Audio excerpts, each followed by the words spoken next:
Okay. I think we're live. All right. Great. We gonna need headphones for this? I don't know. Whatever. It doesn't matter. All right.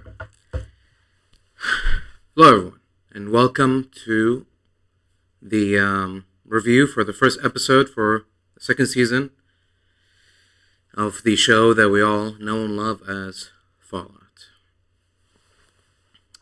Well, there's a lot to discuss, so I don't know if we should we start with some initial thoughts? Should we maybe discuss like a grading scale or something? I don't know. Okay, let me give you my initial thoughts then. Excuse me. All right. Well, the episode overall is doing a lot of build-up, so I can't really judge it accurately, shall we say. There's a lot of things being built up, a lot of potential. So until maybe the end of the season, we won't know. We can't really judge it that accurately unless we know how the story concludes. But from what I've gotten, it's a mixed bag, to put it lightly. There's some stuff that was decent. Again, mostly just the visual stuff, the acting, some of the music, but everything else, unfortunately, not so much. But hey, I mean, if you liked the first season, you're definitely going to like the second season because it's pretty much the same thing all over again. The same, same writing, same jokes, same humor, same everything, same structure. So it's good news for someone out there. Unfortunately, I didn't enjoy the first season very much. I enjoyed looking at it, and from the beginning, that fooled me into thinking that I enjoyed the actual season and the story that I had to tell. But looking back at it a couple more times, that was not the case, unfortunately. So, yeah. It's a shame, but what can you do? Yeah, so a mixed bag. So, yeah, so like a 5 at best. That is a little bit of generosity and with the benefit of not knowing where the season's going to go. Because I feel like if I watch this episode with the full story in mind, I might change my rating. But for now, it's an how shall we put it? It's 5 on a good day. Let's put it that way. It's 5 on a good day. Out of 10, by the way. Okay, so let's just sort of preamble. Like I said, there's a lot to go on. There's a lot to talk about. So let's just get started. Hold on. Oh, no. Am I doubling up? Oh.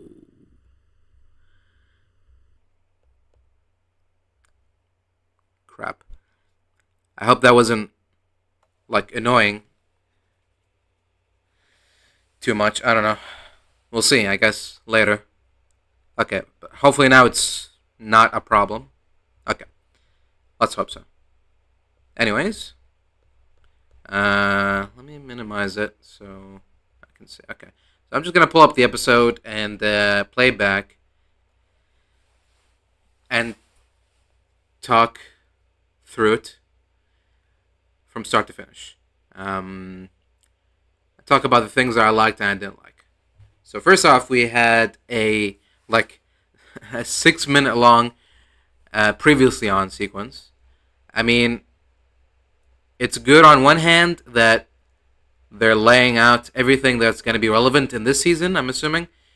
But on the other hand, maybe keep the relevant things of this season, this episode, and everything else, maybe save it for later. But, I mean, like I said, it's a previously on segment, so you can safely skip it if you've already... I mean, there's the very basics of the story. It's just that um, Lucy's looking for her dad. Cooper's looking for Hank, and Maximus is gonna look for Lucy. That's pretty much it. I mean, the trailer told us as much. Um, but I mean, it does cover a little bit of things, extra things, because like I said, it's just like 6 minutes, so it's covering a lot of things, a lot of scenes from the previous show. It's bringing up Moldaver again because she's such a great and impactful character to the story for some reason. I don't know why they like her, but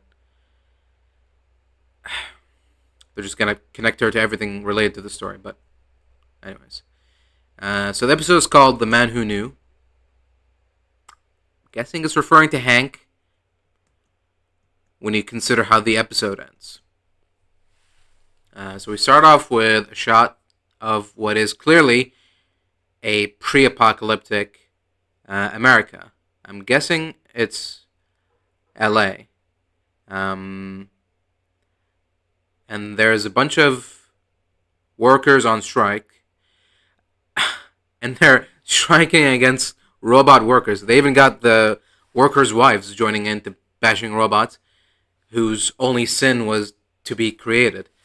So that's good.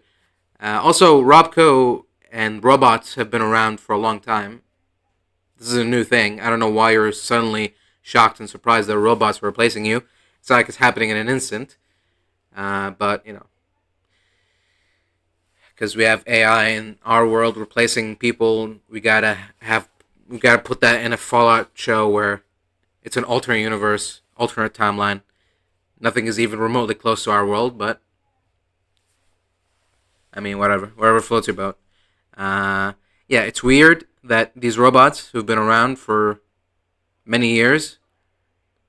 Is this really the first time? I mean, we don't know when this is, but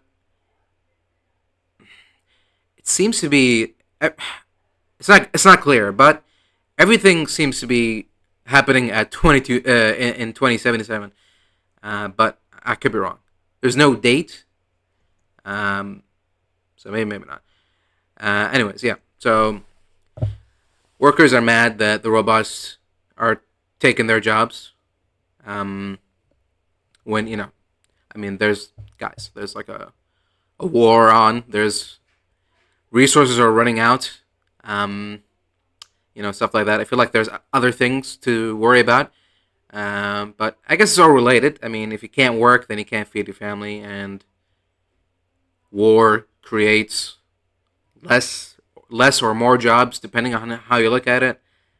I don't know. Okay, well, the whole thing is, to me, it doesn't make sense. But if you want to say that it makes sense, and that this is the first time that Robco has decided to replace human workers with robots, even though looking at all the Robco related buildings, like terminal entries and all the human skeletons inside, we can clearly see that it didn't work out. It didn't happen. So I guess you could say that, well, that's because the strike worked out. But okay, there's no need to stick to this point for so long. Okay, hold on one second. I'm sorry.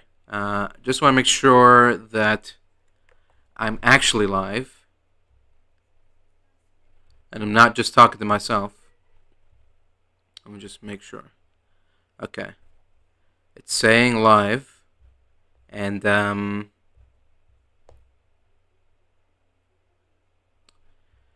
I go to it, if I press the link, will it show me? Okay, so I am here. Great, good to know. Alright, sorry about that. So, we cut to an interview with Mr. House, who has not been replaced with, is it Justin? Justin Theroux? I thought they're gonna retcon him. They're gonna change the actor, but no, they're going for something else, which we're about to see. So House is talking about creating. Let's just let's just repeat what he's saying. He's saying, our primary concern at Robco Industries is creating greater efficiency in the workplace. If the American government needs a hand in settling our more international disputes, they know who to call. Okay, so this isn't related to the strikes, or is he when he's saying our workers are creating greater efficiency? That means that what? That means that he's talking about the robots. People, not profits. Robots are not citizens. Okay, no one's saying they are. Robot equals scab. Whatever that means. Private concern industries is creating greater efficiency in the workplace. Our primary concern. Okay, so yeah, he's not even mentioning the strikes or the robots or anything. Okay, he's just saying that. I guess because Robco creates a lot of the combat military robots, like the Assaultrons and stuff like that, Securitrons, obviously. He's just talking about how, if any other country that is in war right now that is interested, hit us up. We got some robots for sale. Which, I mean, it doesn't really go against what I remember House to be, so that's fine. So we got disgruntled workers, just, they're like, this guy, he's just getting rich and doing whatever he likes while us poor workers are just working and being poor.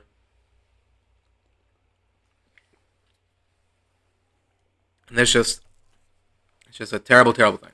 And then suddenly, a man in a fancy, dapper suit, who strangely looks like Mr. House, especially if you've seen the portrait of him in Camp Golf, where his I think it's a portrait, not a picture, of him standing in front of Liberty Prime. It's the same outfit. It's the blue jacket, the white shirt, white pants, and the red tie.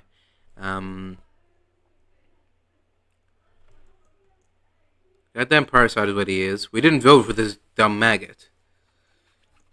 So the stranger is saying, yes, we did.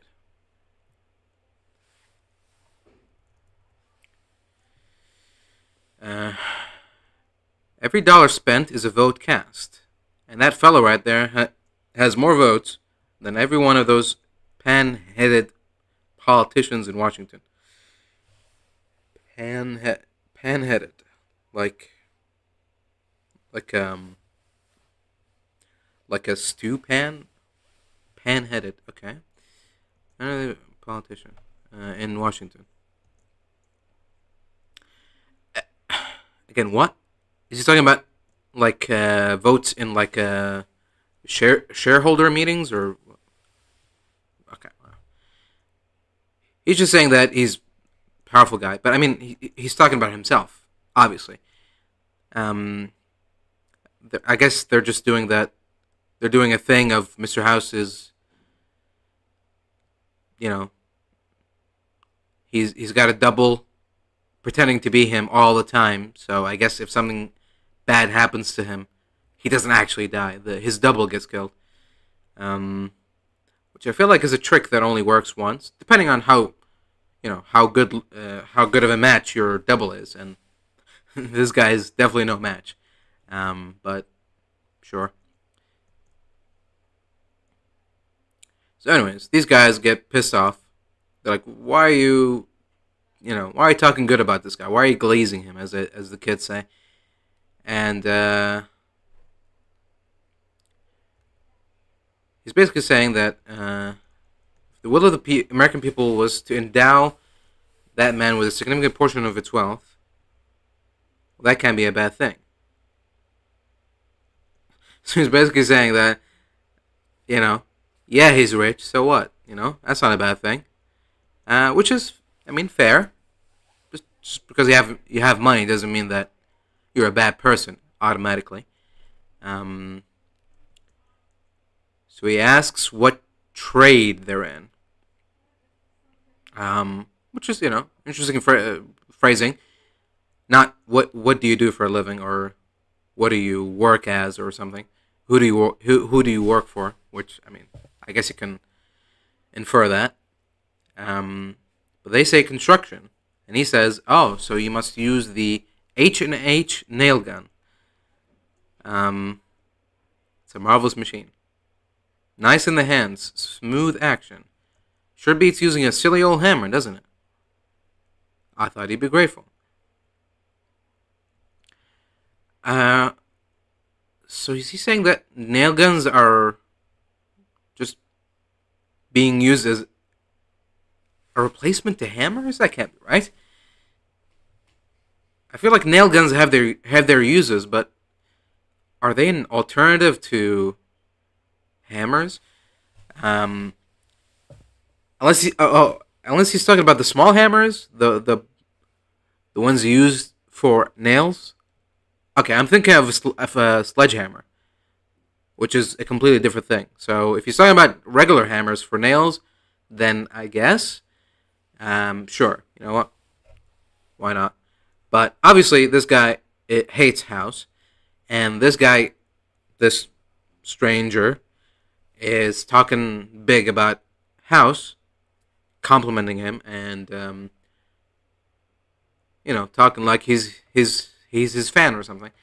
So he either is like so ego driven that he doesn't realize that he's antagonizing these people, or this is all part of his grand plan.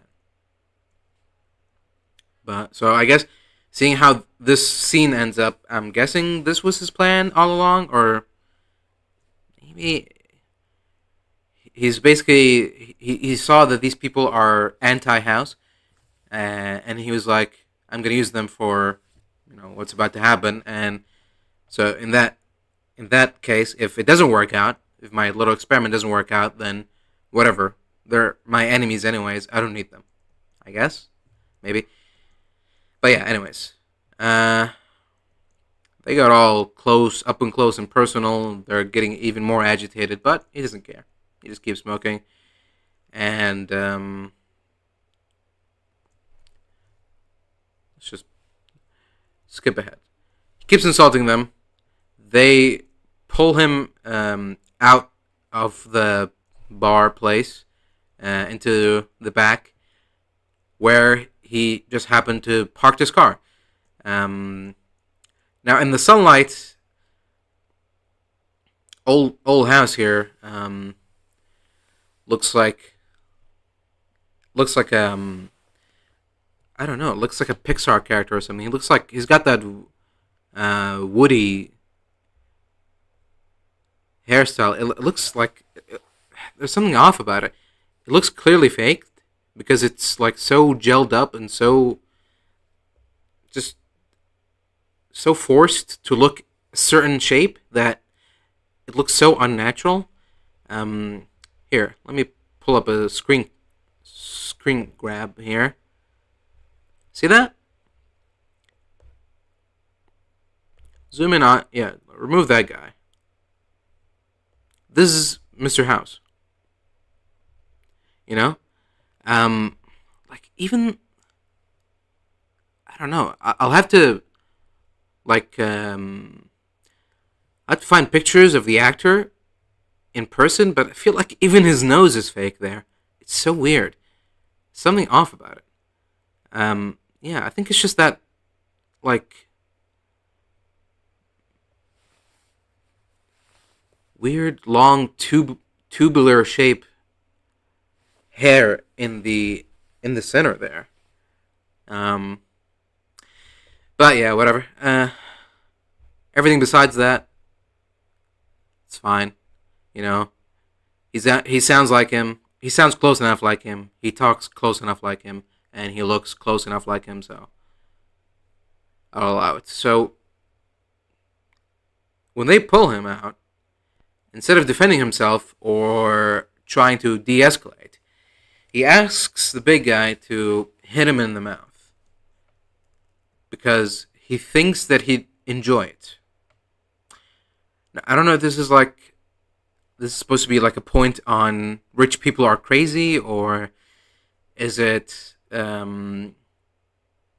I don't know. It's like, rich people are crazy, or they're weird.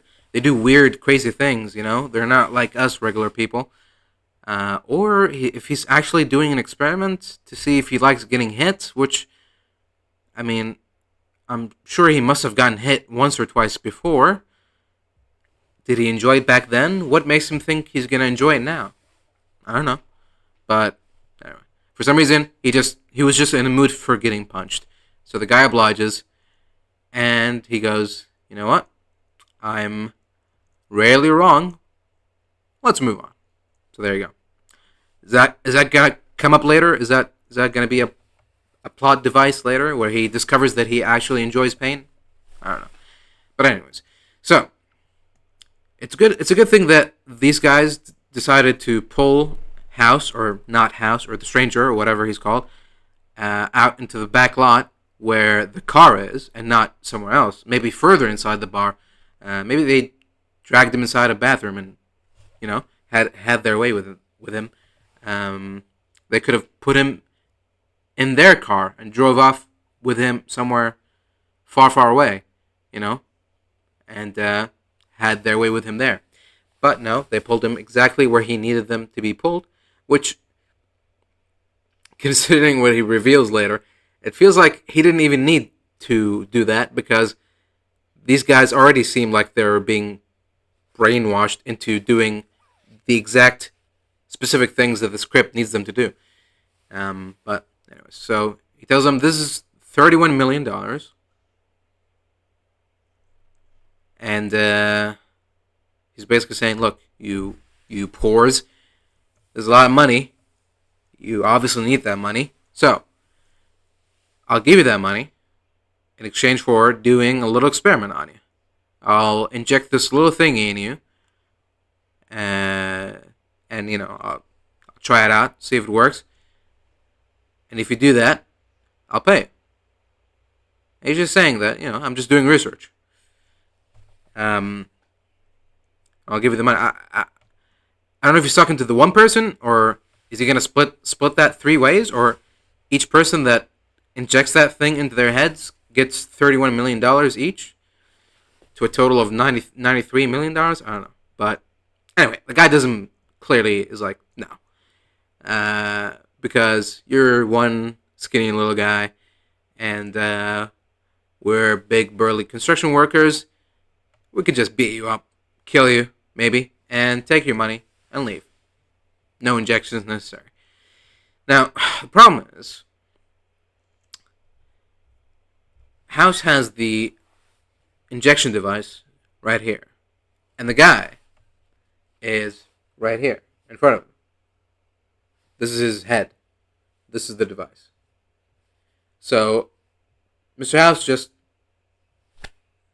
puts the device on the back of his neck, and there you go. And he turns it on quickly, and luckily, it just happened to be some sort of mind control device, which is perfect, because that is exactly what someone like him in this situation needs to get out of the situation without getting killed or harmed. He also pulls out a baseball bat from the trunk where the money was, and he gives it to him and says, "Go get rid of your friends."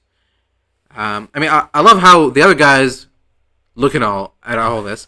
When he grabbed House, I'm like, okay, I can see why they are just standing by and looking, not doing anything. As soon as House injects him with the device, they should have immediately. One of them should have jumped at House, and the other should have went for the device and tried to pull it out. But all of them are like, ooh, what's happening? When they're like 5 inches, not 5 inches, like 3 feet behind him.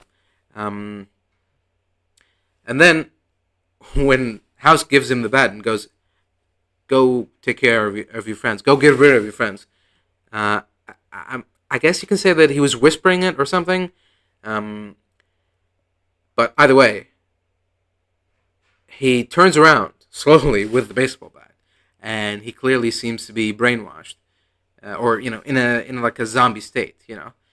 Um, but both of them don't run or try to fight back. Instead, they're like, Bill, please, we're friends, remember?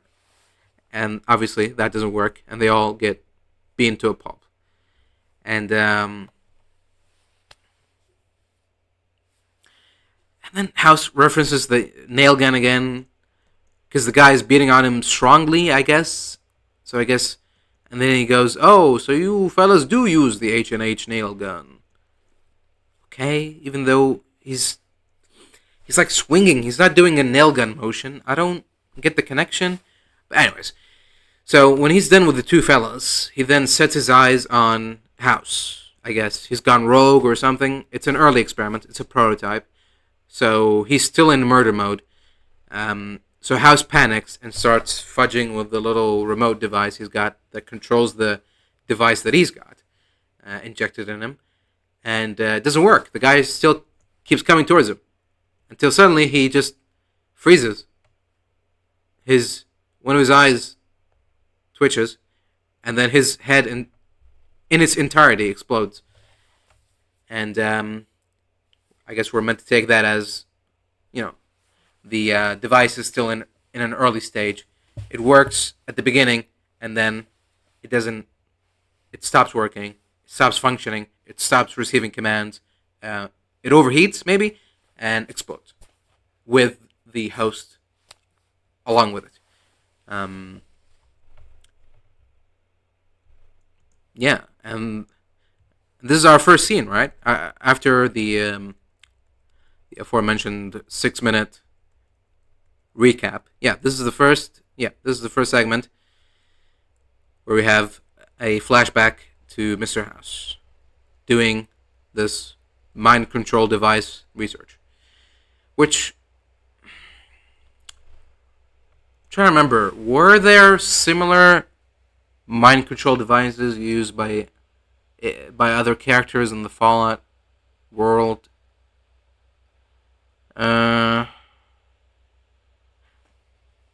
I don't think there were, actually. Maybe hypnotic suggestion, but even that, like, that's not even close. Like the Brotherhood, the Enclave. I'm trying to remember the big factions. NCR, definitely not. Legion, no. So yeah, okay. I was gonna say if there were other examples of mind control attempts.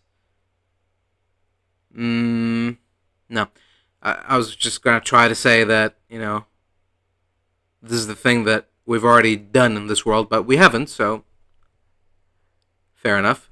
It feels like such a simple concept for like an evil bad guy to do that it would have been done already, but it wasn't. So okay, fair enough. So House picks up the destroyed. It seems when he picks it up, it seems that the head was destroyed, but the device was still standing. But whatever. He picks it up and says, "The world may end, but progress marches on." Which again, same point we've been discussing with Vaultec. Yet progress. There's difference between like progress of getting from 90% to 100%, and from 1% to 100%. Yeah, it's both progress, but by allowing or participating or I guess that's the only two options. Either allowing or participating in the world's end is going to reset civilization back and your progress back so far. I mean, we've already been through this with New Vegas. Mr. House was about to install the defenses for Vegas, and he was just about to receive the platinum chip that would have perfected his countermeasures against all the nukes. that would have targeted Vegas, but because the courier was late, the chip didn't get there on time, and Vegas was nearly destroyed.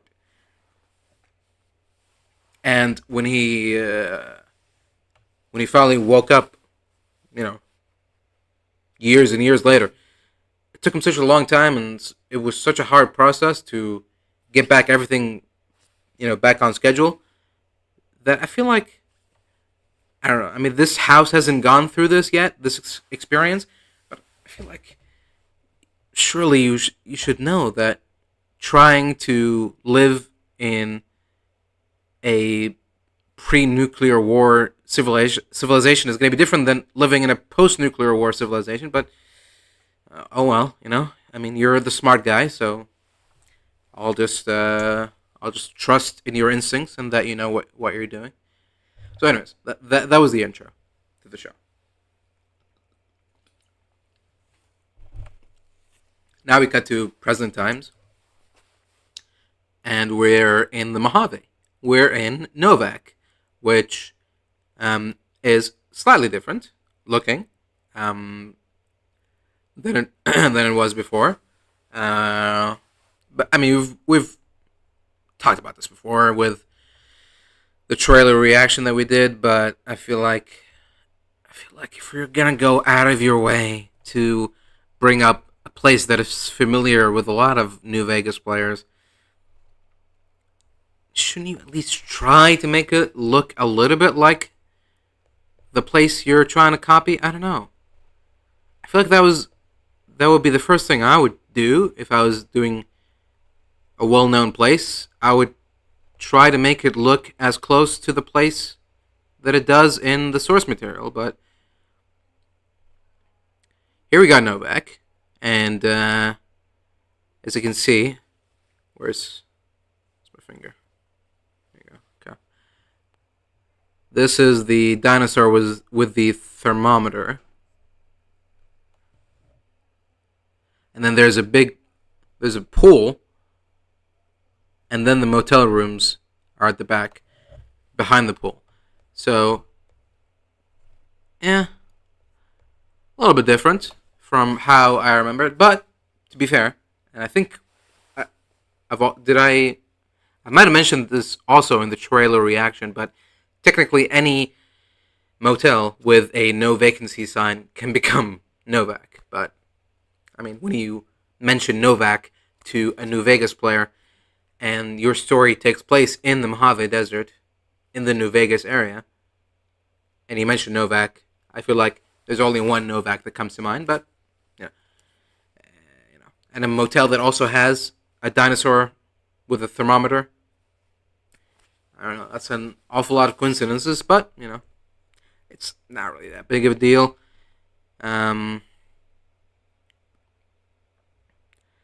It's kind of funny, really, because I would actually prefer a well-written Fallout show that doesn't look like Fallout over a Fallout-looking show that is written like nothing related to Fallout. It's like written like an alien AI summary of what Fallout is supposed to be, but I guess it's too late for that. But anyways, so if that's not enough, then we get mentioned the Great Khans. The first line is Nick the Prick yelling out Khans. He's rallying the Khans. So the Great Khans are still around the Mojave Desert. So that means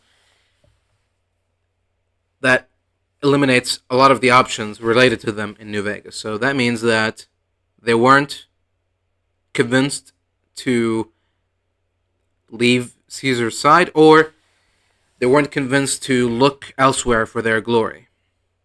I don't know what that entails exactly, but I feel like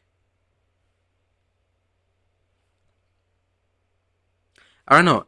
I feel like the show is the show suggesting that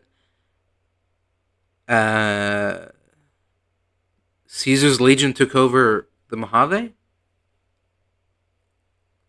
They must have, especially after Shady Sands got nuked.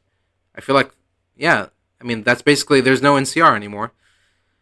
So does that mean that the cons are still related with the Legion, or are they their own thing right now? I don't know. They're so far away from Red Rock Canyon. I feel like I feel like this could be just another faction calling themselves the Great Khans or something. I don't know. It's been so long since New Vegas happened as well. Like I don't even know, 20 years or something, or 50 years. I don't, um, no, I think it's in the 2240s, right? So like, yeah, 50 years. This is supposed to be in the 2290s.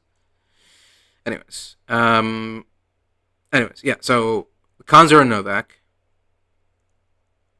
and they've got Cooper with them. They've apparently he's been tormenting the cons since before your granddaddies were born.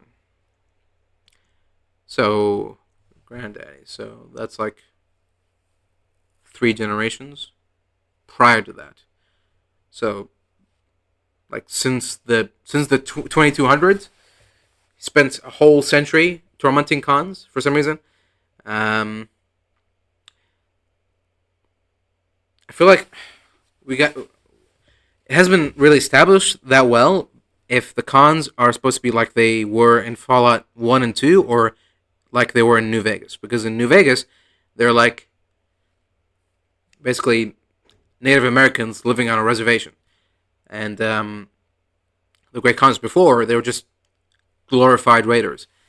So it seems like they've been reset back to being glorified raiders, which is, good. It's great. But hey, I mean, at least they kept the logo. So remember the Great Khan logo with the helmet and the so it's good. So anyways, so they say that some little bounty hunter put him right in our laps. It's strange. This guy has been a terror to the Great Khans for a century now, and suddenly this little bounty hunter has caught him. I mean, I'm sure this bounty hunter just got lucky or something. They got the drop on him. Maybe he was sleeping or something. So yeah, I mean, it happens to the best of us. So, anyways, they're basically having their, like, if you've seen was it the good, and the bad, and the ugly? They're having that Western moment where a criminal is about to be hanged, and the guy rescues him at the last second, shoots the rope. So the subversion here happens where she's just. By the way, I mean, I'm talking about Lucy, obviously, because at the end of season 1, they both took off towards New Vegas. So that's where we are now, with Dogmeat with them. Dogmeat number 500 or whatever.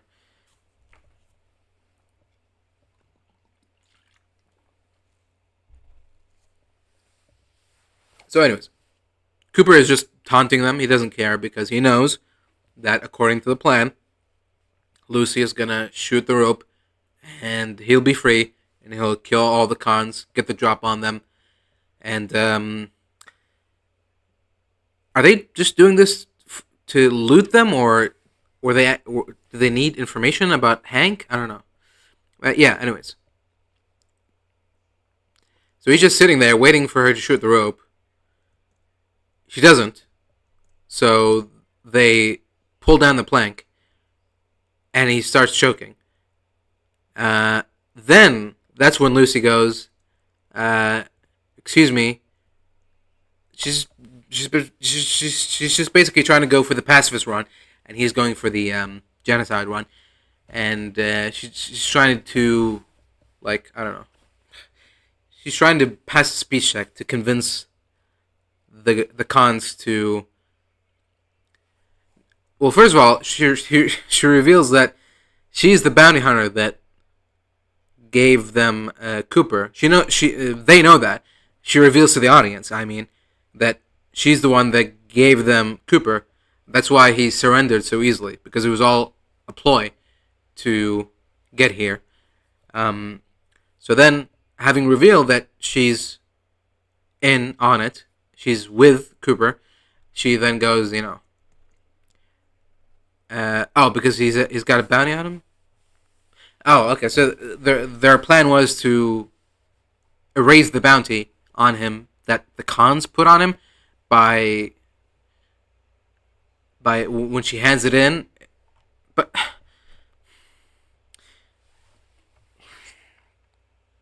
these aren't the only cons in here. If the plan was to eliminate the bounty by handing in the bounty, and the cons going, okay, thank you for the bounty.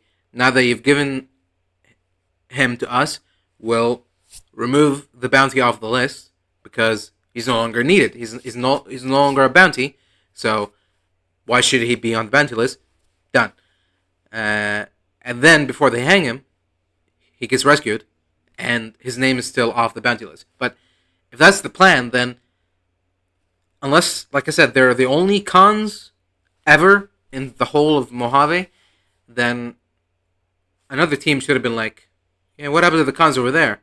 Last thing I knew that a bounty hunter came in with that crazy ghoul that's been killing our ancestors. What happened to them? Let's check in on them. Last I heard, they were in Novak. Let's go to Novak. They go there. They're all dead. No ghoul in sight. Oh, he must have gotten away. Well, put a bounty on him. Make it double. That's what would have happened, no? Maybe. Well, whatever. Maybe. I mean, it's possible. Like I said, if the next episode comes out and the cons are like, what happened? Everyone's dead. The ghoul's not here. Well, better put a bounty on him again. Maybe. We'll see. But yeah, anyways. So, back to Lucy's plan. Lucy is like, can we just talk about this? We don't have to kill each other. And so, obviously, the cons go, no. And the shooting starts.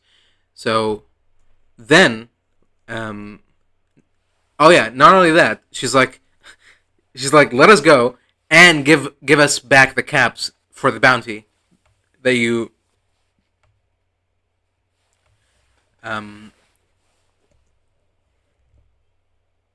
wait, hold on. Yeah. We not give us back, but we get to keep the bounty, even though the bounty is still not claimed. So they want their money still to keep it and to keep their lives. And she's like, well, would it help if I said please? And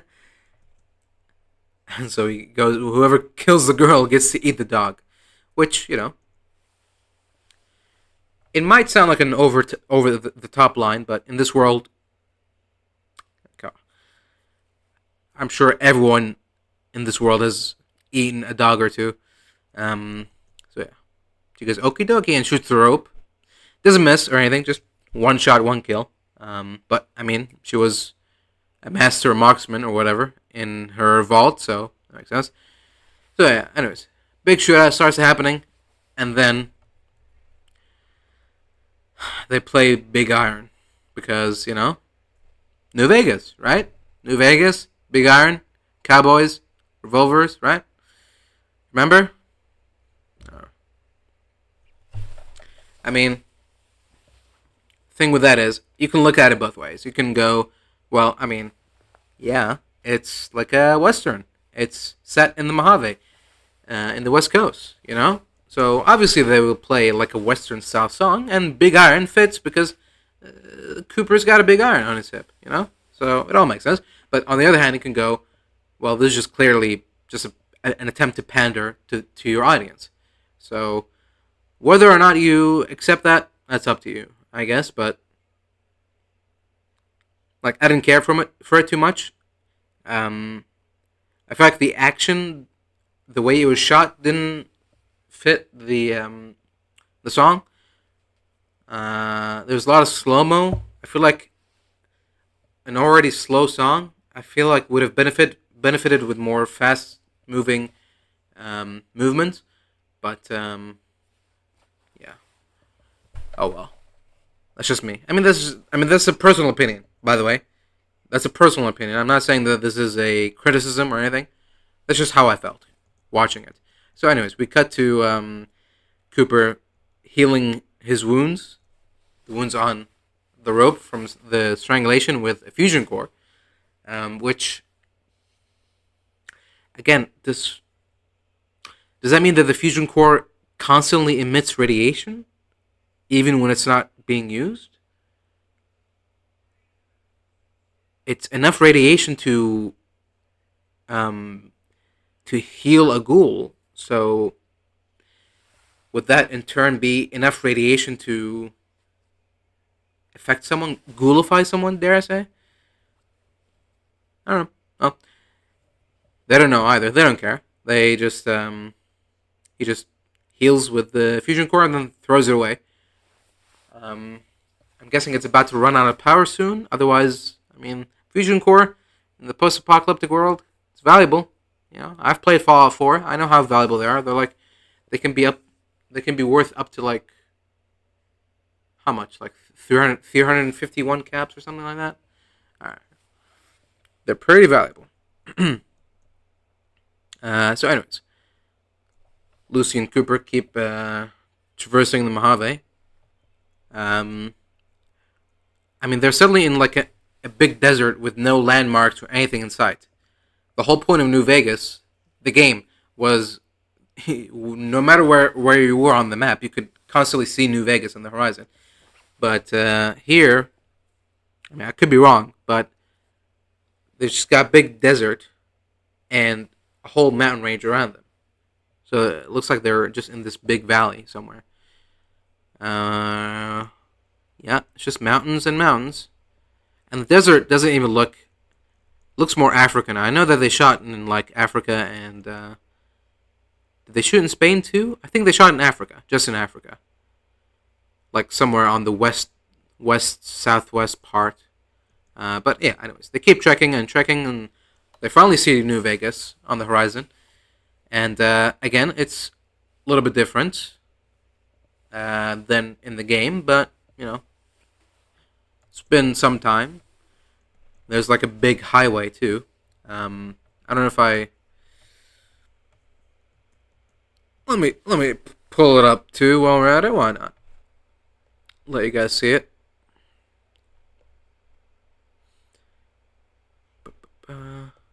It feels like there's this like the strip is the smallest part in New Vegas. There, it's surrounded by Fremont and like it's got a whole lot more buildings. Again, I mean, you could say it's like budget limitations or whatever for the game, and you could argue that this is how the developers imagined it would be or something, but there's something off about it too. There's like there's newer buildings. It seems like uh, they took Las Vegas, our Las Vegas, as it looked, and then put a post-apocalyptic filter on it and added the Lucky 38 in post. Let me see.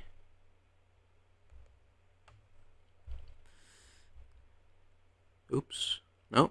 Don't move. No. Move the picture. There you go. So yeah, you see, there's like a bunch of buildings next to the Lucky 38, big buildings. I don't know much about the real Vegas Strip, but I think this looks more like it than what New Vegas should look like. Unless all of these new big buildings are new. Yeah, and then you got like what looked to be like a bunch of either houses or tents.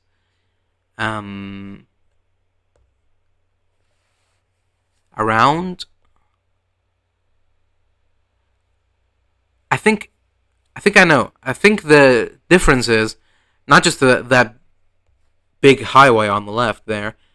I think the big difference is there's no giant um, sheet metal fence around um, Fremont and New Vegas.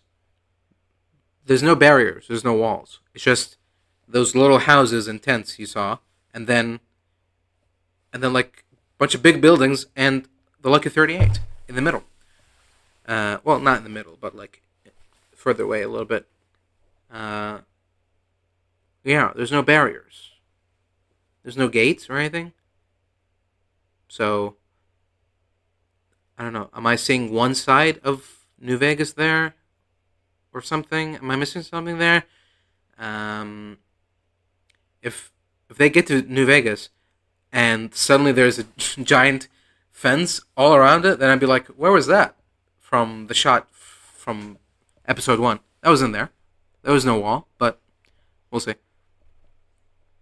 Anyways, so yeah, they get close to New Vegas there, and she's all reminiscent about it. Lucy, she's like, "Oh, this is just like the old photos." So apparently, they have photos of every city in America or something because they're in California, LA. So it would make sense for them to have pictures of old LA, but they also have pictures of old Las Vegas too. I mean, sure, why not? I mean, she clearly knows a lot about history, pre-war history, so having pictures of the old world too, not that big of a stretch. Um, so Cooper explains that the reason that Vegas still looks like the photos is because most of the bombs were shot down by Mr. House's contingency plan.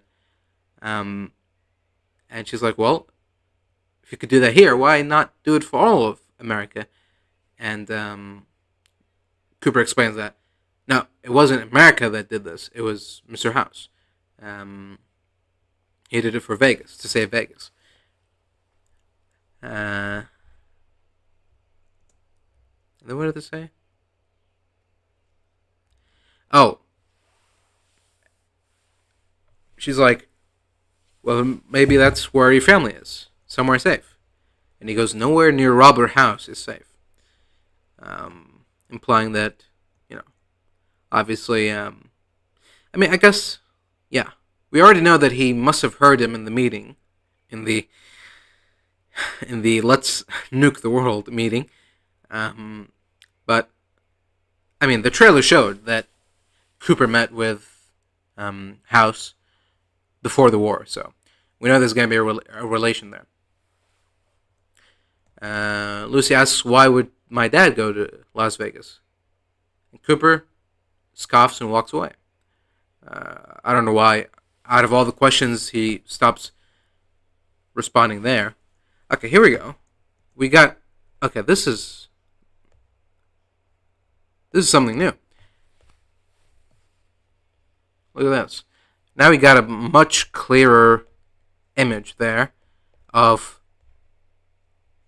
New Vegas. You can see what I'm talking about. Now, look at how many houses and tents or whatever all around the area. There's a big expansion. And then there's like a big canyon in between where they are and New Vegas. And it seems to stretch across Fremont over there too. I don't know what that's supposed to be. That shouldn't be there. Why is that there? I don't know. Beats me. But it's there. So maybe it was there all along. We just couldn't see it. I don't remember that.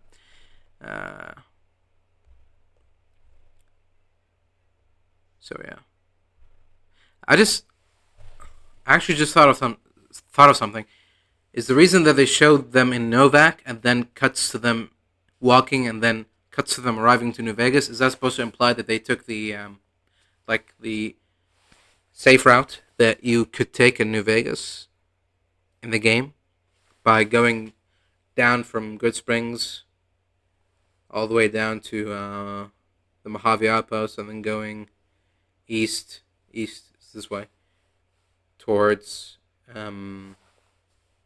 whatever is there, and then up to Novak, and then continue on to New Vegas. Is that supposed to be another game reference, or is that just accidental? I don't know. But anyways, let's continue. Now we cut back to the before times, where Cooper was listening in on the meeting, the Vault-Tec meeting, and they show us, and I think this is something they showed us in season 1 as well, where there was someone else in the shadows observing the meeting. And in season 1, episode 8, where we saw this meeting, I thought it was just going to be like another mysterious villain, but or someone new that they come up with. But they seem to imply that this is the real Mr. House observing from afar. So does that mean that? But they must know that House uses a double. Otherwise, if they don't know, then surely their reaction, Cooper's wife's reaction should have been, "Who's this guy staring at us?" So she must know that this is Mr. House looking at them, right? Unless it's someone else entirely too. I don't know. But yeah, from the silhouette there, hold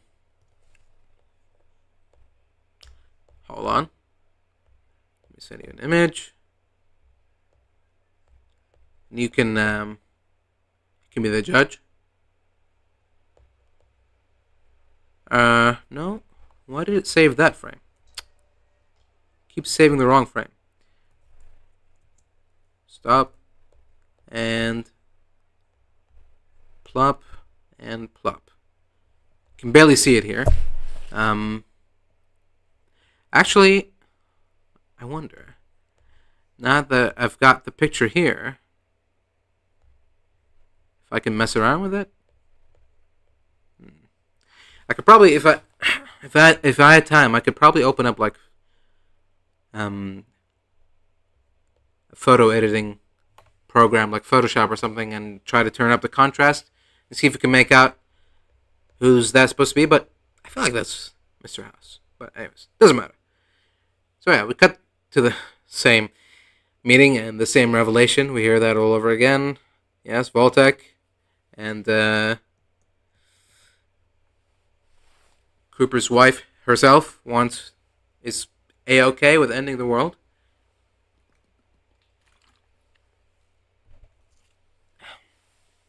All for the sake of the greater good that is capitalism or whatever. But now we see what happens afterwards. Good thing they cut out the meeting with CG young Hank there, because no one needs to be reminded of that. We cut to Cooper coming back home, presumably right away before his wife is done with her work. He comes back home and he calls for his daughter, and she's there.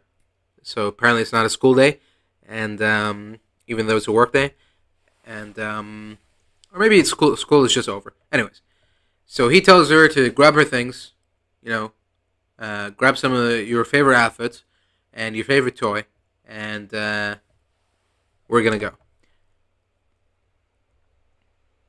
So he takes off with her, and with the dog, of course. And she's like, "Well, what's going on? Where are we going?" And he says, "We're going to go to Bakersfield." I don't know the geography of LA. I'm guessing they're in like, is it supposed to be Beverly Hills or something where they are right now? It's supposed to be like some sort of suburbs.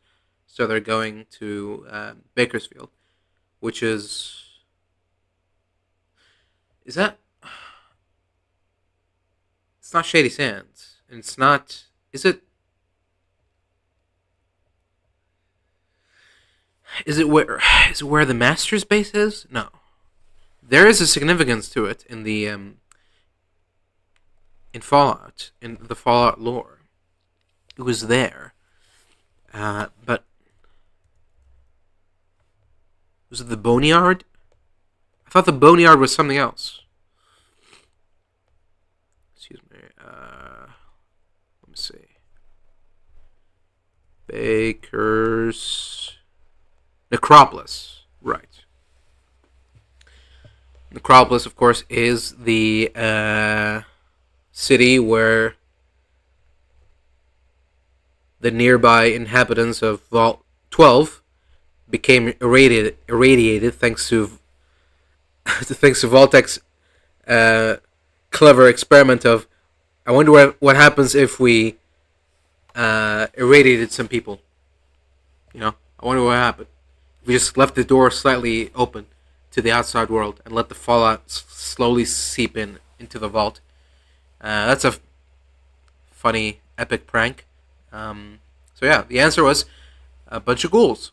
And then the bunch of ghouls, I guess just getting bored of being immortal and living in a vault, went outside and inhabited the ruins of Bakersfield, which then became Necropolis, because, you know, City of the Dead, and ghouls, they're kind of like zombies, undead, I guess. But yeah, anyways. And she's concerned. His daughter. She's like, where's mom? Is she coming? And he doesn't answer. Suddenly, uh, suddenly, one of the drivers just is backing out from his driveway, nearly hits Cooper. He slams the brakes, and then he notices in front of him a Vault-Tec van coming out of it with two Vault-Tec salesmen. One of them is, well, hold on. Is this supposed to be Bud or is this someone else? It looks like generic white man. Could be Paul Rudd. But it can't be Bud. Because isn't he supposed to be at work right now? I think it's supposed to be like just a guy that reminds him of Bud. Reminds him of Vault-Tec and what Vault-Tec represents, I guess is what they're going for. I don't know. You tell me. Bud, yes or no?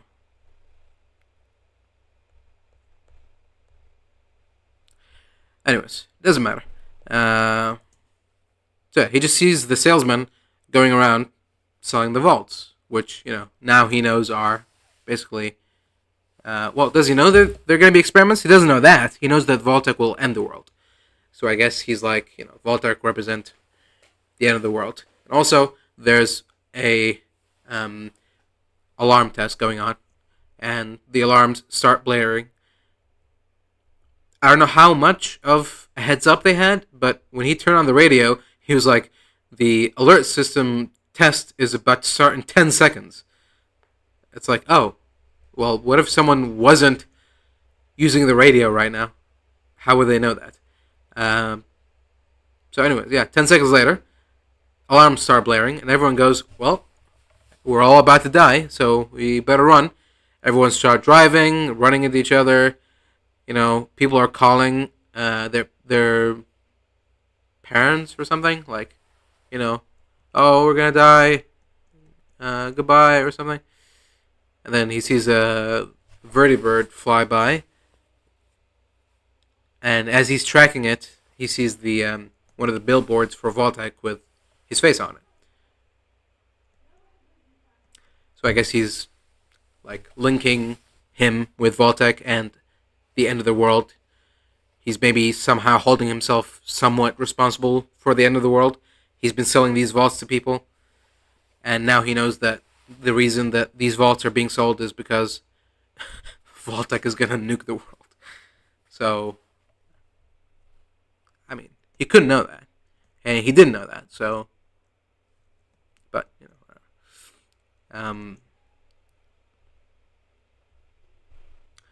hold on, excuse me.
All right. Sorry about that.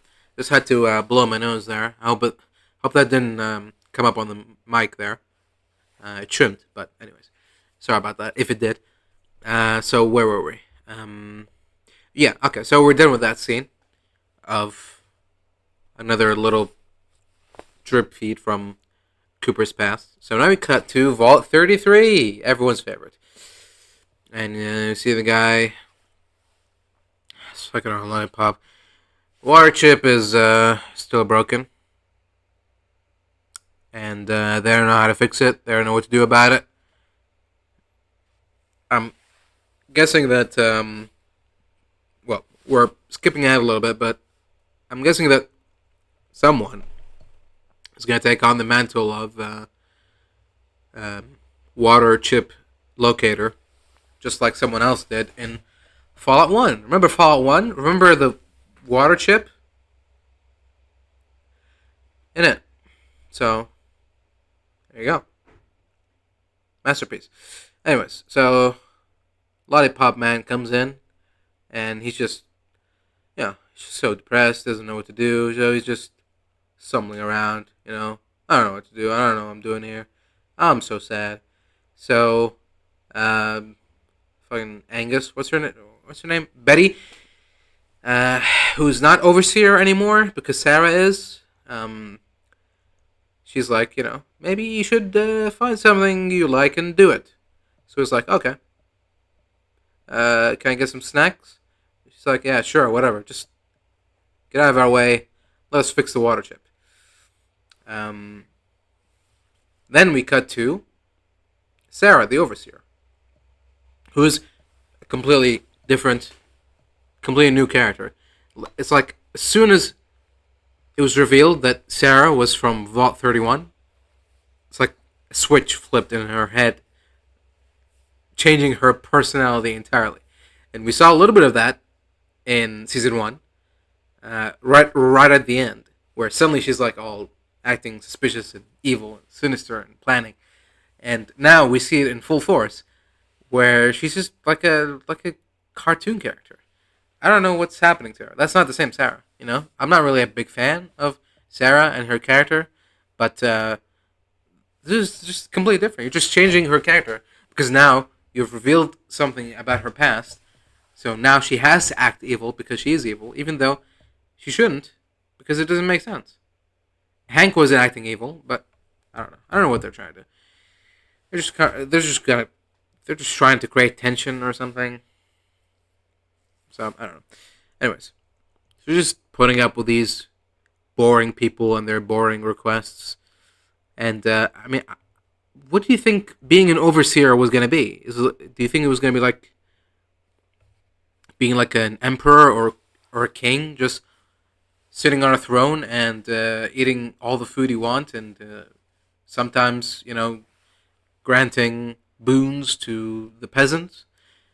You're in this as much as everyone else, so just try to at least be a little bit reasonable and try to work things out. Be communicative, but she's just not having it.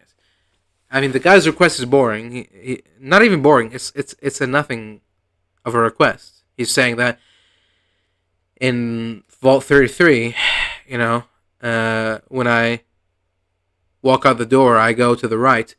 But now in Vault 32, when I go out the door, I go to the left, because if I go to the right, I hit a wall. Everything is backwards here. And she's just basically saying, yeah, deal with it. That's how the vault is designed. So he's like, can you put signs, maybe, to, I guess, I don't know, warn people, or like an arrow pointing the other way? And anyway. Hello? Reconnection successful.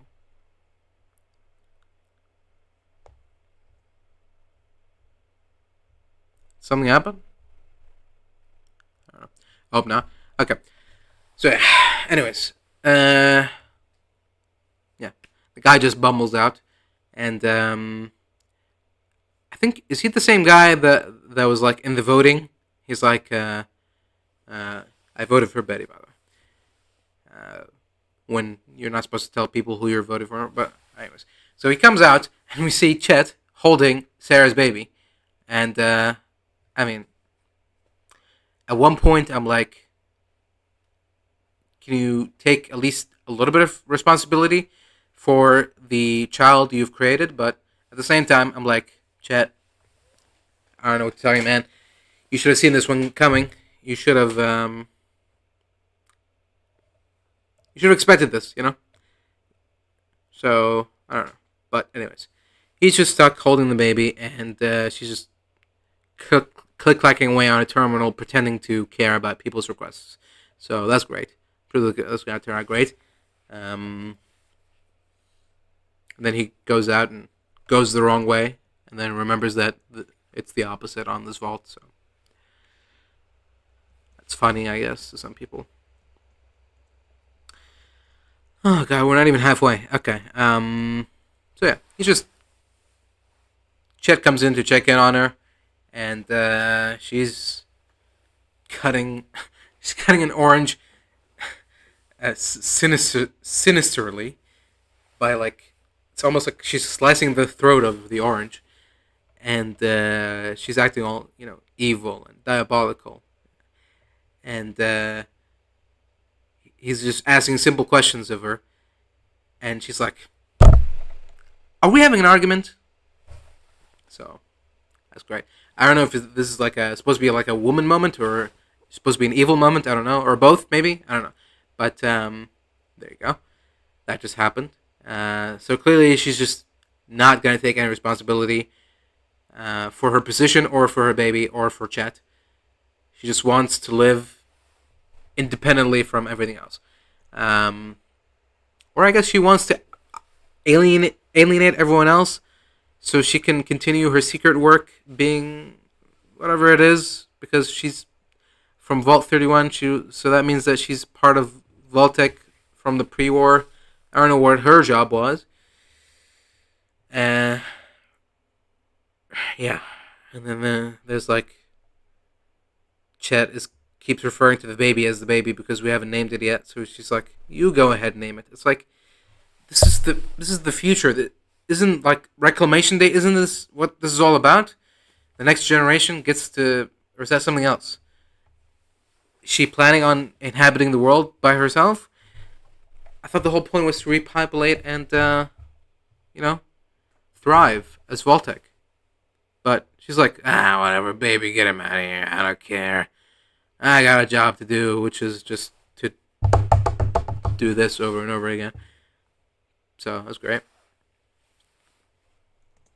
Uh, oh yeah, mentions what's his face? Norm, Lucy's brother, and the topic comes up because she asks Chet if he's good with computers, and he's like, "No, that's Norm's department. That's Norm's thing. Maybe you should send him a communication on the terminal." And she tries doing that, so that means she must not know that he's missing, which I guess makes sense. But also, we know that the overseer can have direct communication with Vault 31 because that's what Norm did. That's how Norm got into Vault 31. So if if she tries sending a message to Norm and he doesn't answer, is it really out of the realm of possibility to ask Vault 31 if they've seen Norm? I don't know. I don't know what the rules are. Are they not allowed to communicate unless they've been communicated with or something? Because it cuts to Vault 31 and the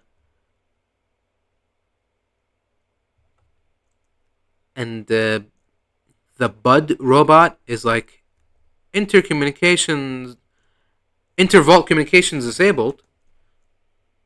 Where is he? So they're implying that Norm disabled the terminal.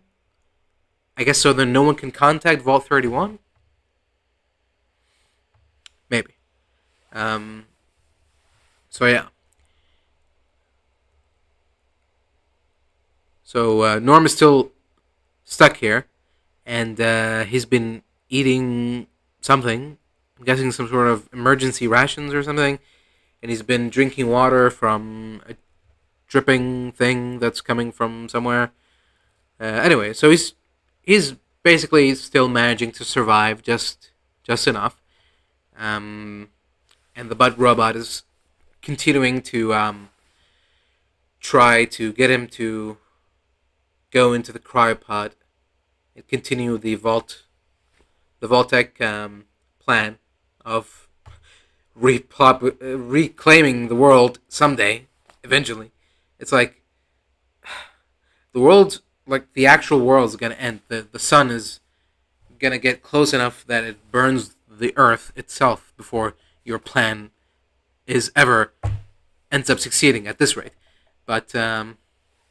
Anyways, he keeps trying to convince him. Norm's saying no.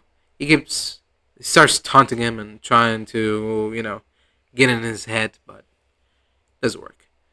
He turns the lights off. We see we see him look at the pod, get close to it, implying that, oh, will he do it? Will he not do it? Even though in the trailer we've seen him leading a pack of vault dwellers, and also he's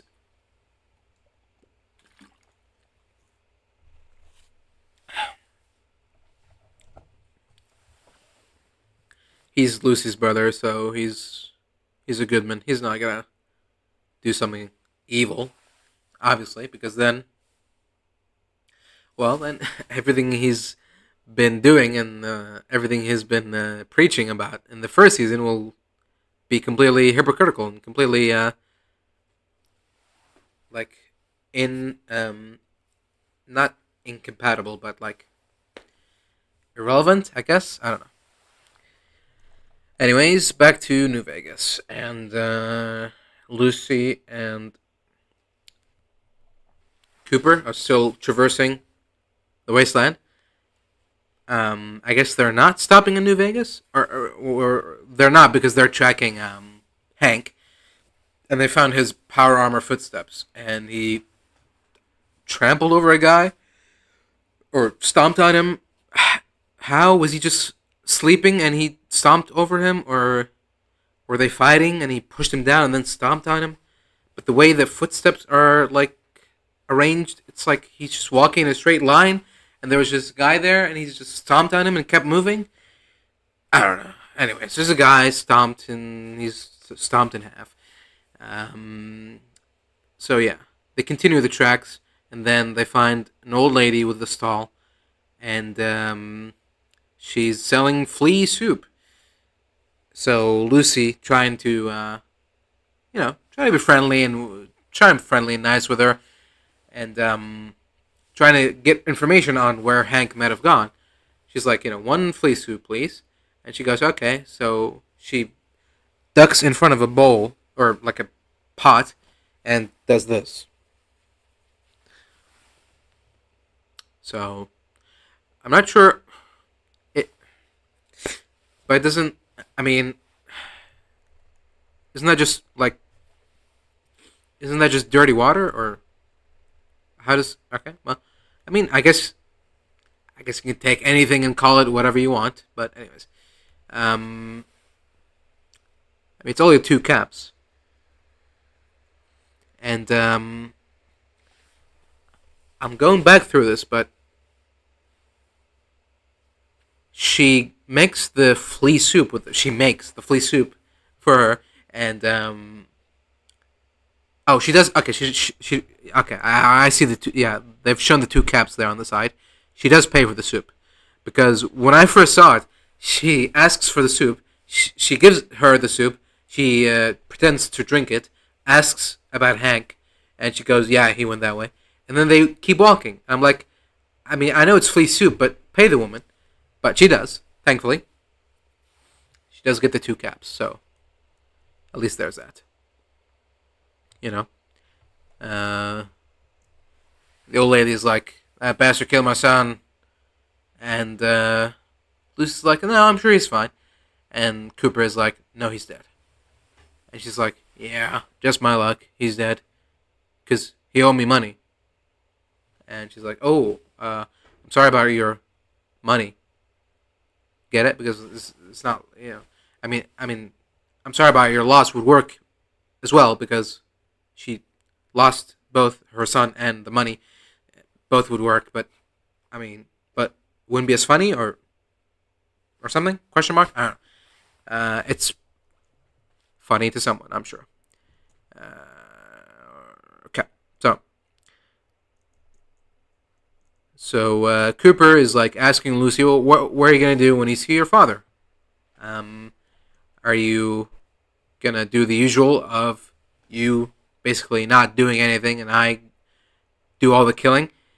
And she's like, "No, we're gonna bring him to justice. I was raised to, um, I was raised to believe that that's what everyone deserves. So people know that how they conduct themselves matters, and they don't give up hope, like you say you did, but it's still in there." Uh, so yeah, I mean, it's fine. It's like a classic, like sheltered vault lifestyle compared to a rough and tumble wastelander lifestyle. So they arrive at the Starlight Drive-In Theater, and one of the features is A Man and His Dog 3, starring Cooper Howard. The other one is called Unk Dracula. I mean, Dracula is... He is an Unk of some sort, yes. But yeah, anyways. Starlight Drive-In Theater. Now, it seems like we've gone a little bit further away from the Mojave Desert because behind the Starlight Drive-In Theater, there is a vault. A new vault. Vault 24, I believe. Yeah. Again, at first I was like, really, we're gonna add in a new vault? We're gonna retcon another vault where in a place that has already established where every vault is. But it's not. It's not the same as in season one, where this big vault is in the middle of California, in the middle of LA, where Fallout 1 and 2 took place. This one is a little bit further off. They showed Cooper and Lucy walking a long way from New Vegas, so it could be just far enough to the northeast, maybe to the north, like beyond Bitter Springs or beyond Nellis Airfield, that area, maybe. But if another episode comes out and the geography becomes more clearer, where everything is, and it turns out that Vault 24 is actually somewhere down here, or I mean, I guess it could be somewhere to the east, maybe. I don't know. But what I'm trying to say, if they reveal that it's actually somewhere in the New Vegas area, like, oh, Starlight Drive-In Theater, that's that's a little bit south, that's a little bit northeast to Camp Golf, or the McCarran Airfield, or something. Then I'd be like, well, no, obviously not. That doesn't make sense. But if they drive it enough far away, then whatever. I can't really complain too much. Anyway, so we get flashback to Cooper's daughter playing Waka Kami. And speaking of commies, Cooper is meeting with Moldaver, who's apparently called Kate Williams. Sure. I'm just going to keep calling him Moldaver. So Moldaver is like, oh my god, that's... it's when I'll have a pause. I don't know if you can... If I try to save the frame, it's gonna not gonna save it. Okay, hold on. This is gonna take a little bit of time because I'm gonna have to open up a place where I can paste my print screen, and then I'm gonna have to Promise you, this is going to be worth it. I have to do that. No, move it to the side. Then I'm going to crop all the non-essential stuff. There. Here. Like that.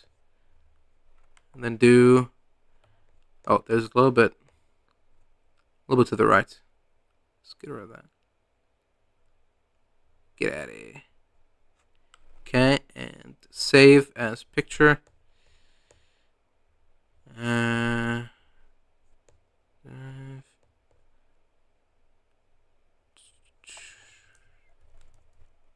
Call it Moldaver.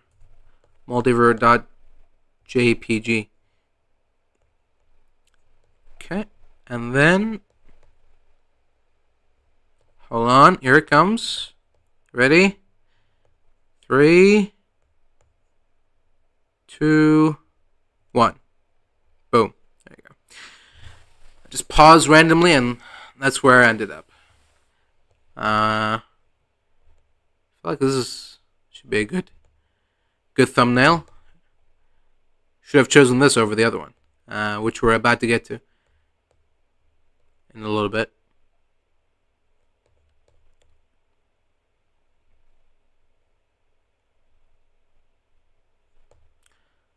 Let's do it like this, and then do it like that. Yeah. Try to get the subtitles out of the way.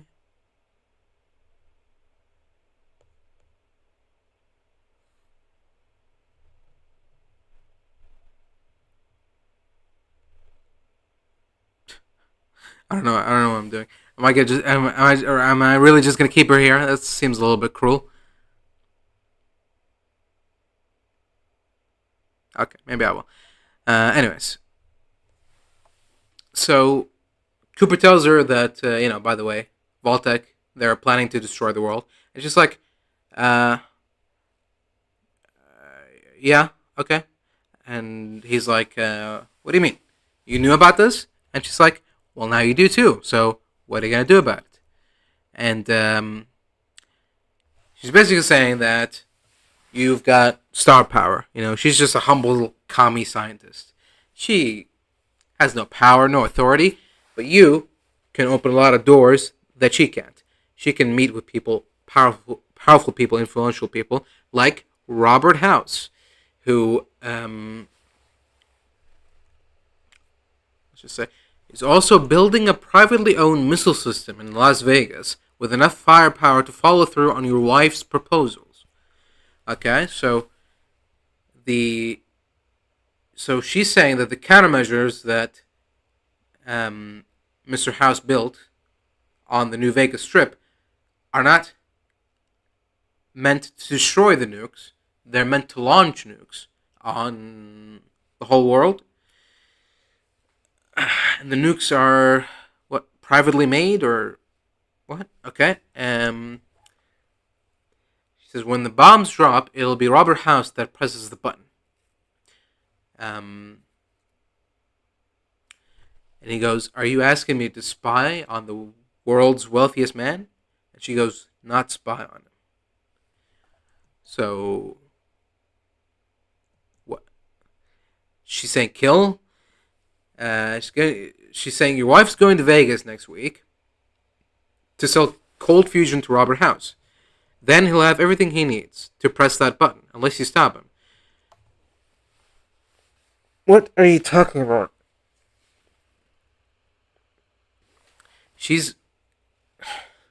Cooper's wife is giving Mr. House the MacGuffin to power the device that will destroy the world.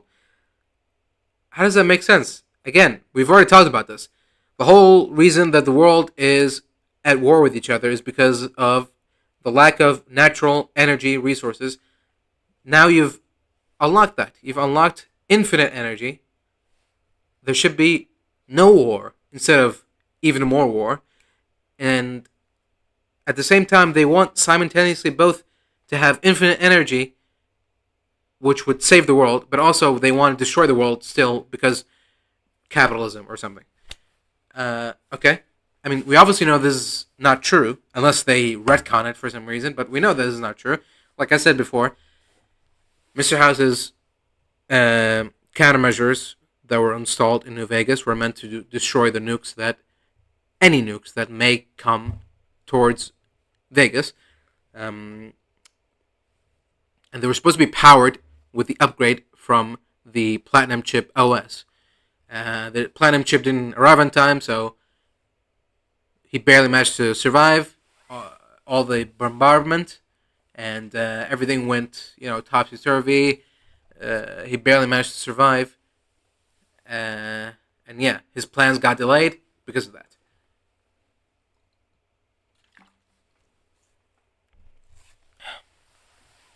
So he doesn't need cold fusion, and he shouldn't need cold fusion. And if he did, again, where is it now? And why is it never mentioned? If Mr. House has been so involved in this cold fusion nonsense, then you think he would mention it once or twice? But no. Never heard from. Like it never existed in the first place. Strange that, isn't it? So yeah. She goes, play nice with your wife, you get on that trip to Vegas.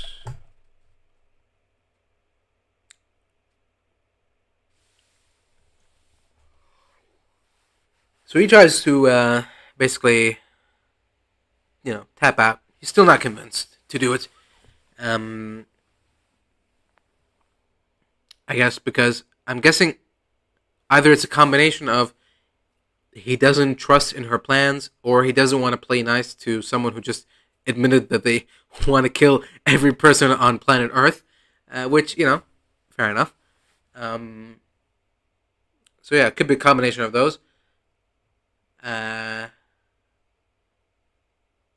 yeah, he's either unsure or unwilling to do it, so he walks away, and that's when we get another Moldaver, like fucking, like one of those, like those meme quotes of like Einstein saying like I don't know,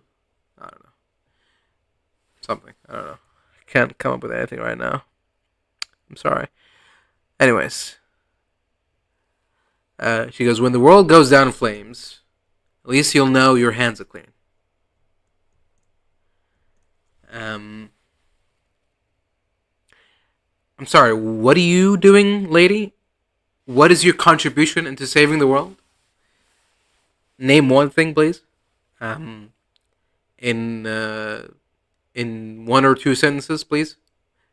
Describe how you're saving the world by doing what? Just telling other people fucking gossip and rumors and guilt tripping them into doing your bidding? What are you doing? What is it you've accomplished? Cold fusion? It's not here anymore. It's gone, it's been taken away. You let that happen. Um but yeah, anyways. She's just smiling because she knows she's in the right and he's in the wrong. And the show knows that too. The writers know that too. So that's how it is, and that's how it shall be. So yeah, Cooper just walks away without saying a word. Um, takes his kid and goes, okay. It's just fucking the scenes are so sporadically sprayed out. It's the episode. These episodes are like, I don't know. They think they're like the Lord of the Rings or something. Rings of Power, more like, because they've got such a large ensemble cast. They're spread everywhere. We don't even see Maximus in this episode, and the episode is still just so like so spread apart that it's like it's not one episode. It's like 10 mini short stories compiled onto one another. There's barely any connection between them. Barely any cohesion. Like, remember the first scene of the show? Do you remember? What is it? It's a scene where Mr. House is glazing himself while his double is on TV, and then he convinces a bunch of construction workers. Well, he convinces one construction worker. He doesn't even convince him. He just plants a thing on his head that makes him kill two other people, and then the device goes berserk and explodes his head. And that was the intro. And then we cut to um, Cooper and Lucy, and then we cut to the vault. We cut to the guy with the lollipop, and then we cut to Chet, and then we cut to Norm. Just everywhere. But anyways, what I'm trying to say is, I just realized that when they were going to Bakersfield, they were going to meet with her, with Moldaver. And that's why the kid's there. Yeah, okay. Because the cut happened with everyone freaking out about the alarm. I thought that they went back home, but they didn't. Okay, that's later. Yeah, okay, that's later. The next scene, he comes back home because I guess, yeah, because that's what he told her he was going to do. So yeah, anyways. News, talking about the war, talking about Mr. House, and he mentions, yeah, Mr. House, he was interviewed, and he was quoted into saying that it's not a question of when the world will end, but who will push the button. And Cooper's like, yes, the phrasing, I remember that. So, I guess they're planting ideas that Mr. House was also involved in nuking the world, which, I mean, why not? If Vault-Tec did it, then Mr. House did it. And, fucking old janitor Bob from next door did it too. Why not? Everyone pressed the button. It's one big communal button for everyone to press. Yeah. Anyways, so his wife finally comes home. It feels like they're both putting on a face of, yeah, we still like each other. We're so happy. And that's where you get the face from the thumbnail. Where now he has to pretend like he basically has to pretend like he didn't hear or see anything. And, yeah. And go on a trip with her to Vegas, which, again, the trailers show that is going to happen. Now, would that be with or without his wife? We'll see. Now, cutting back to present time, inside of Vault 24, still following Hank's footsteps.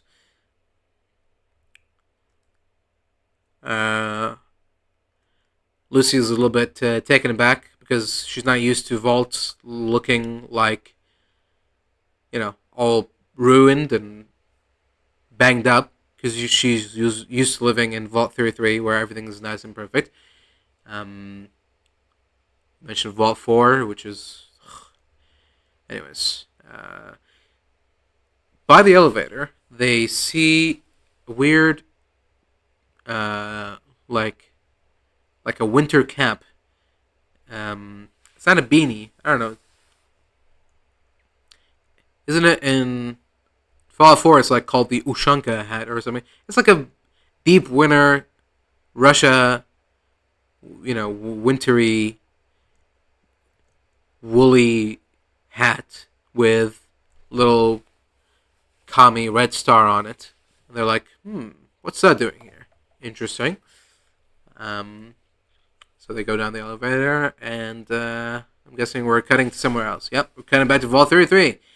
And Lollipop Guy finally found something to do, which is create a support group of basically sitting around and saying that everything is okay, everything is great, everything is happy, you should be happy.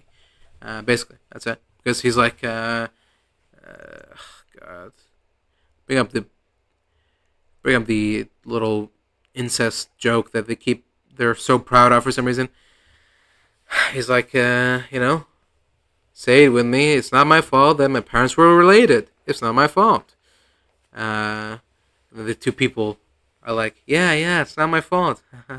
Right? So, does that mean that we're gonna remove the rules about inbreeding? He's like, no.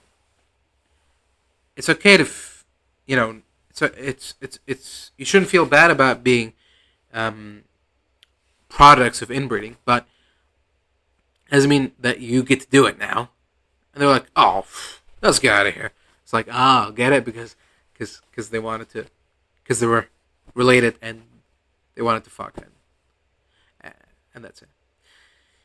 And then the lady was there's another lady there. Just I guess she's here for the snacks because she's constantly snacking, and yeah, it seems like at first, but then he like prompts her and asks her one question, and she just keeps yapping and yapping forever, and he's listening, and he's like he seems like content because he's finally found something, which is just sit around and listen to people. Anyways, I mean, more power to you, I guess. Okay, so now we cut back to Norm, who seemingly has run out of both water and food. He looks at some sort of, I'm guessing it's a centipede, some sort of insect that crawls in. From where? I don't know. It's supposed to be a vault. It's supposed to be intact. If there are bugs in here, then that's a problem. Anyways, doesn't matter. Bugs walks away. It's a red herring. He thought he was gonna eat the bug, but he didn't. And the robot even tells him that he probably shouldn't eat that. It's poisonous and stuff. I'm like sitting here, and it's like you're taunting him about not having food, about starving to death, and you're just a big pot full of you're a big jar of flesh. The brain is basically flesh. It's not probably not as nourishing, or it's probably very chewy, but still, like if I was starving to death and a fucking narcissistic robot was taunting me all the time, I would have just desperately gone up and smashed the head case with something and just grabbed it and eaten it. So this Bud guy, I feel like he should probably be careful about taunting people who are on the brink of death with nothing to lose about, you know. And that's what I thought was going to happen when Norm started to walk up to him, but that's not what he did. Instead, he's like, you know what? Fuck your plan. I'm going to use my Pip-Boy and I'm going to unthaw, or thaw? I guess thaw. He does say thaw. I'm going to thaw everyone out. Because, whatever, you know? And probably they might have some... I mean, I guess his idea is, now that everyone is out, Bud has to open the door for them. First thing first, because he can't let the future of Vault-Tec die in here. So yeah, he's just gonna use them as a bargaining chip to free himself. But yeah, and that's obviously this is gonna cause a lot of chaos when I'm guessing the true nature of Vault 31 will be revealed. So yeah.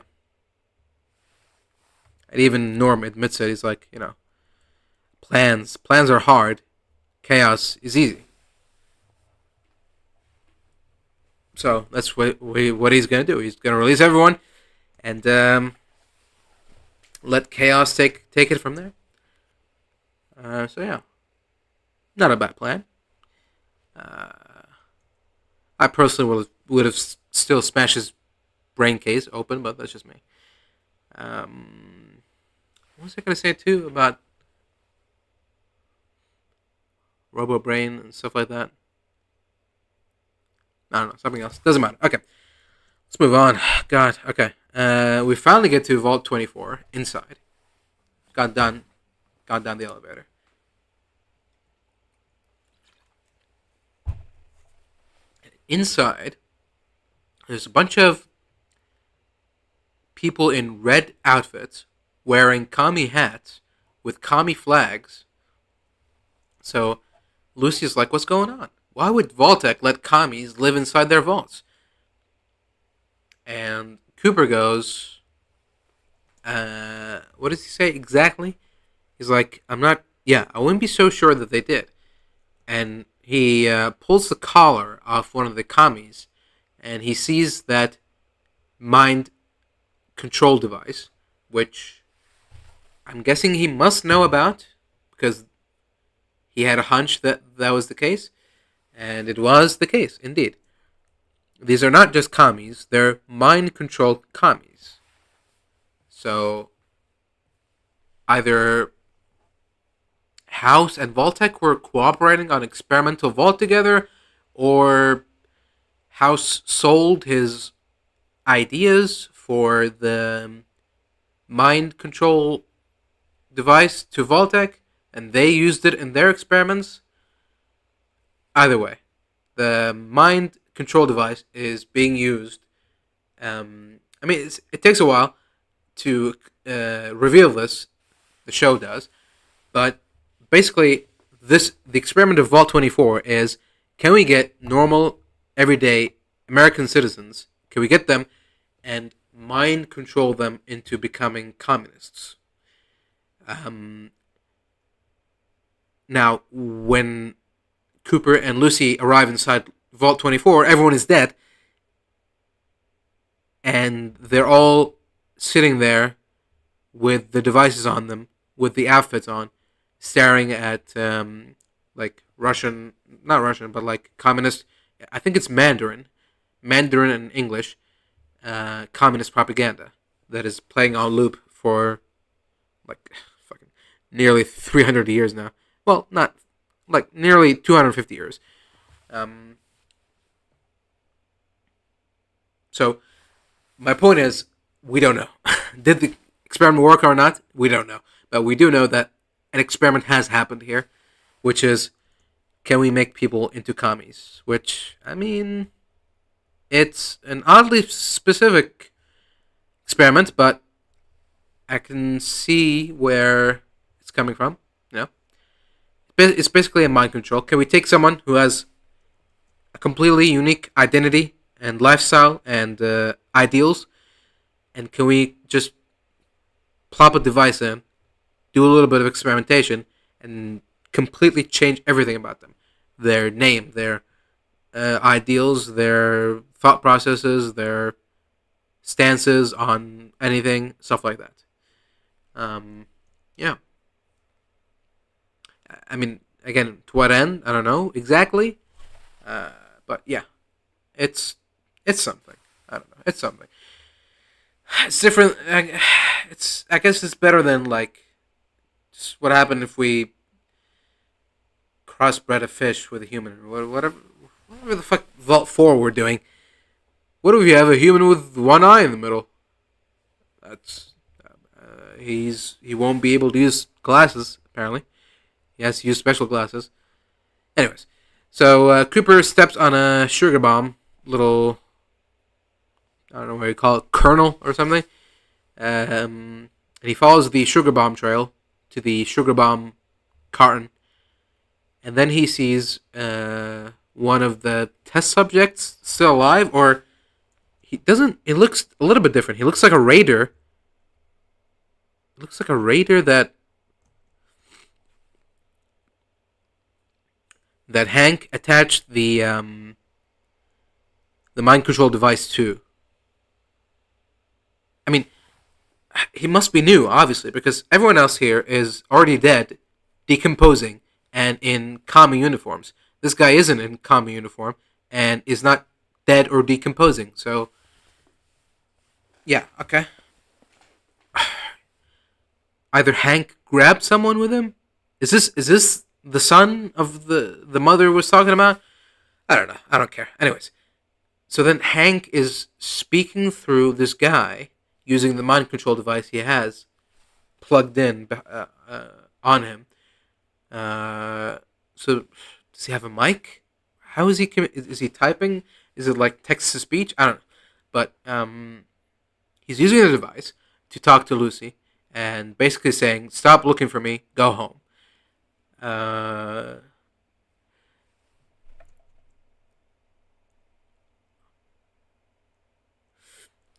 and he goes, "Go home, go home, go home, go home, go home, go home," and he explodes again. Um, yeah, yeah. And before that, Lucy finds that the all the research for the all the data on this experiment that they're doing here in Vault 24 has been removed. Someone took the data, the drive itself that contained the data on the experiment. So I guess Hank wants to know if the data, if the experiment was successful, and I guess I don't know. how to hone it and make it better or something, if it's necessary. Anyways, moving on. Guy's head's blown up, and Cooper sees the device. Sees the device again, and he asks if Lucy's gonna take his advice. Are you gonna go back? Go home? And she goes, no. Well, he's gonna keep hurting people, like this guy. So yeah, and that's it. That's Vault 24. Excellent. And they leave. Anything else? Oh yeah. Okay. This is okay. We're finally here. This is the final sequence. Okay. So finally see Hank, and he's arrived at a big. It seems like a big underground Vault-Tec headquarters communication hub. It looks like fucking. It looks like that underground city from the Matrix or something. It's so big. It looks like the, in Control, the oldest house. When there's a part where you go through all the between offices or something, and you see just how big this place is. But that's supposed to be like a supernatural, like doesn't make sense kind of place. But here it's supposed to make sense somewhat because it's supposed to be somewhat grounded in reality. But anyways, so apparently Hank had an office here or something because he logs in and the computer is like, you have 463,000 new missed messages. And he's like, okay, let's get to work. Messages from who? About what? And are these all before the war? Surely, are there still messages after the war happened? How? We've never explained the terminal communication. Is it internet? Is it telephone? Is it something else? Is it fiber optics? I don't know. Anyways, so Hank finally ditches the power armor suit. He's in a safe, secure location, so obviously doesn't need any protection. I mean, I would keep it close by, but whatever. So he finally gets to work. What is that work? I don't know, but I'm guessing we'll find out soon enough. And he's talking on the radio with someone. It's not Vault-Tec management because he's saying that Vault-Tec doesn't know anything, and nobody in Vault-Tec knows I'm here. Nobody in Vault-Tec knows much of anything anymore.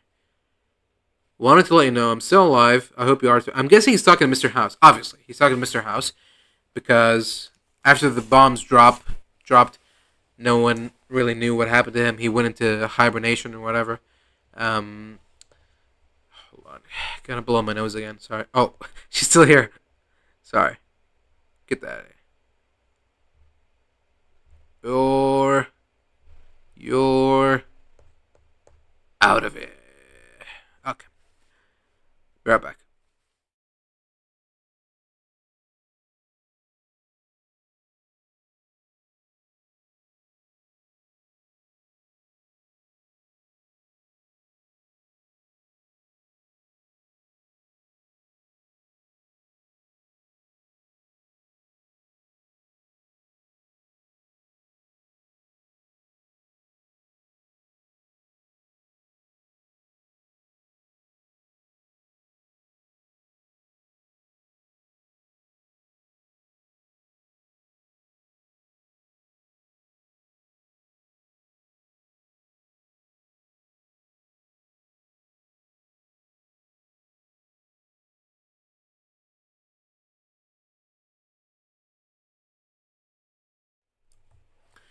All right. Welcome back. Sorry about that. All right. Where were we? Right. So Hank is talking to Mr. House on the secret Mr. House line, and he's basically saying that you spent so much time calculating on all the contingencies, so you must have succeeded. You must be still alive. I'm in Vegas trying to pick up where you left off. I'm guessing that he's talking about the mind control research. Cut to a room with a bunch of people with their heads blown off. Then we reveal that they're also working on miniaturizing the mind control device itself into a little chip-sized thing. So he's basically saying that, I'm gonna sit here, I'm gonna roll up my sleeves and perfect your mind control device thing. I'm gonna make it work. And then finally, we can, you know, discuss that promotion. Promotion to what? Over what? There's like factions and pseudo governments everywhere now, right? It's not just Vault-Tec and the world, right? There's like a bunch of all different kinds of governments, gangs, factions, sovereign nations around. Who get? Okay, I mean, I guess it's good to have a goal. I don't know. I'm gonna complete the work you started, and when all this is over, you will be begging me to help you.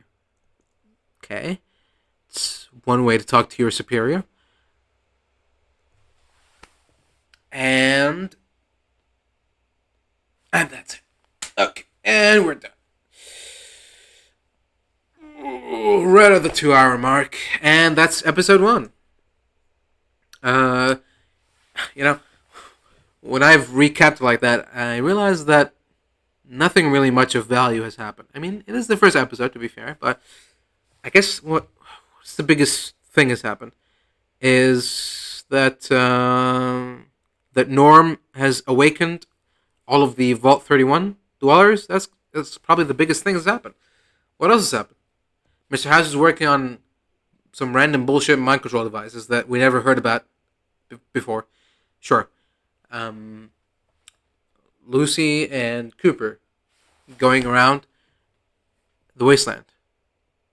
You know, one's the pep in her step optimist, and the other is like the cynical, whatever, kind of grizzled old vet. You know, it's like a post-apocalyptic up or up, depending on what kind of Pixar theories you're subscribed to. Um,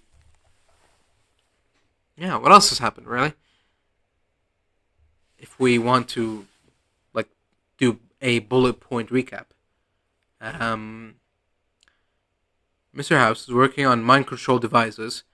Hank is also working secretly, with Mr. House onto many things, including the mind control device. And now that he's finally found the old little hideout, he's going to continue and perfect the work, and then go to the big man himself with the device in hand. So yeah, Hank wants to prove himself to Mr. House and get a promotion. Lucy is still searching for her father and hasn't found him. Technically, she has found like an avatar of him, but hasn't found him. Cooper is looking for his family, still haven't found them. Maximus is nowhere to be found. And Norm is trying to escape and seemingly has found a way to escape. And that's it for, I guess, what you might consider the main characters. Sarah is an overseer and is evil and scary. And Chet is there. And Lollipop Guy is there. And that's it. And Betty is trying to fix the water chip. And a bunch of workers are mad because robots took their jobs. Imagine how they felt when the world ended. They must have picked up their baseball bats and started hitting the nukes. Stupid nukes, you took my jobs. I don't know. Anything else? Not really. Mr. House he may or may not still be there. I mean, this is after New Vegas has happened, so it could be that the courier just went in and killed them. Maybe. But I doubt it. They're not going to try to, they're not going to try to combine all endings together, are they? Like, they're going to come up with an ending where the courier somehow managed to, create a three-way alliance with the Legion, NCR, and Mr. House? Or something? I don't know. there's like no mention of any of the factions. The only faction we've seen is the Khans, and they're like a sub faction. I don't know. They could be the ones ruling New Vegas for all we know.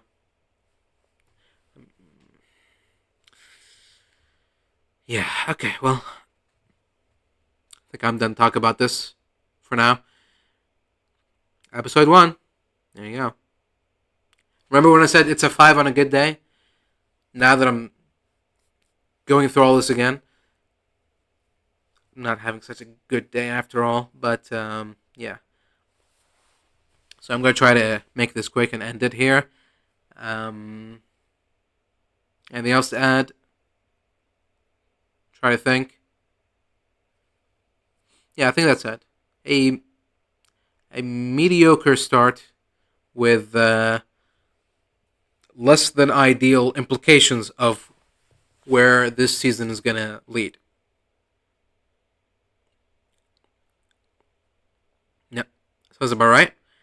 Uh, I don't know how we do this now. Should we just say that? I don't know. Final thoughts. I hope it gets good. I really hope so. Anything else? I don't know. Okay, I'm done. Sorry about this. Just trying to end this. I don't know how. So, um, I'll just say, um, thank you all for watching. Anyone who's watching, has gotten up to this point. Next time I do this, I have to do this a little bit earlier, so I don't fucking fall asleep halfway through. I just didn't think it would take this long. I thought, recapping the story as we're going through the story, as I'm playing the fucking video along the way, it would take at least an hour. It didn't. So, that's not good. So, yeah. Thank you for watching, and see you next Wednesday.